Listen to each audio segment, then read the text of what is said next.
here's a quick little breakout. You can see there's consolidation here. So here's a bit of consolidation there, but then we get a really tight squeeze here. So nice tight action. Then we get the buyers come in, they break the market out, pulls back, and this is where we get our early entry. So you can see there that the early entry and the support line set up at the same time. So on the buy side, it's the opposite. We're looking for support to print. So we can see that we get there. Now, if we decided to work our entry again here, we wouldn't have got hit on that. So it's not going to work in your favor as often as you would hope, because price doesn't always come back to that level, but 9 times out of 10 you'll get hit on the crosses. So that's definitely one that you won't miss a trade on, or rarely will. So that goes in at 113.60, and you can see again the fixed stop 5 points below had no trouble of getting hit, but the trail did a really good job as well. So you've got your options there. So option number 1 on entry is you work at the level of support. Option number 2 is you take an early entry, and option number 3 is you decide, right, well, instead of getting in on the early or the support, I'm going to work at 1 or 2 points below or 1 or 2 points above, so just offset off the level of support.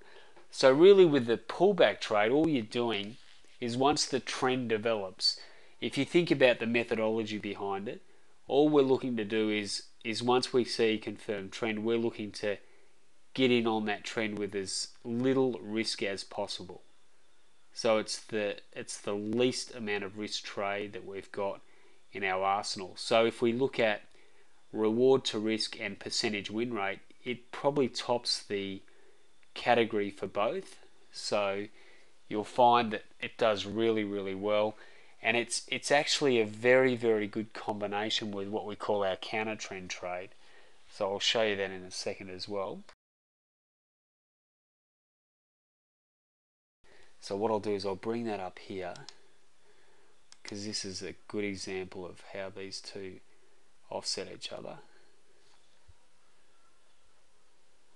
So remember, with our systems, what we're trying to do, it's like a puzzle. We're trying to, or it's like trying to balance out a formula. What we're doing is we're trying to work out what is the best combination of approach or strategy to give us the least amount of risk in the market. That's really our goal.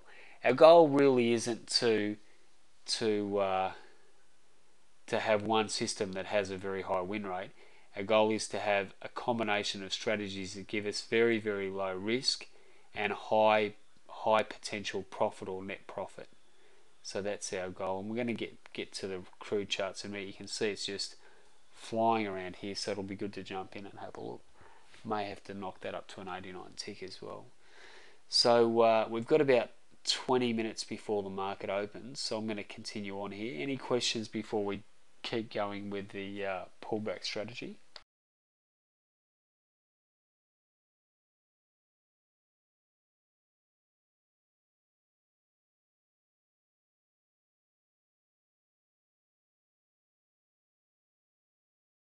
Okay, so as I said, we get triggered in there on the cross. The cross goes in at 61.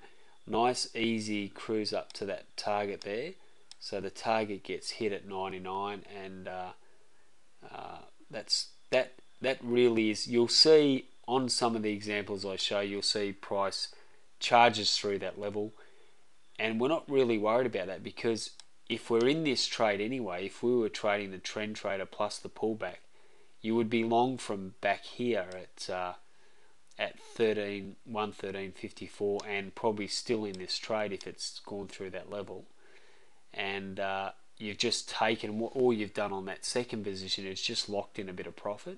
So all you're doing is you're saying, right, well, as this thing moves up, I'm going to lock in some profit as we go. And then you get a second go at it here. This is a smaller trade, and a third go at it there, another smaller trade winner. So you had 3 winners there. Now when that does happen, basically when you see a red resistance level set up like that, so you see how the previous levels are, we've had we've had, there's the entry cross, there's the target. We have the entry cross, the support line, the target is very, very close there.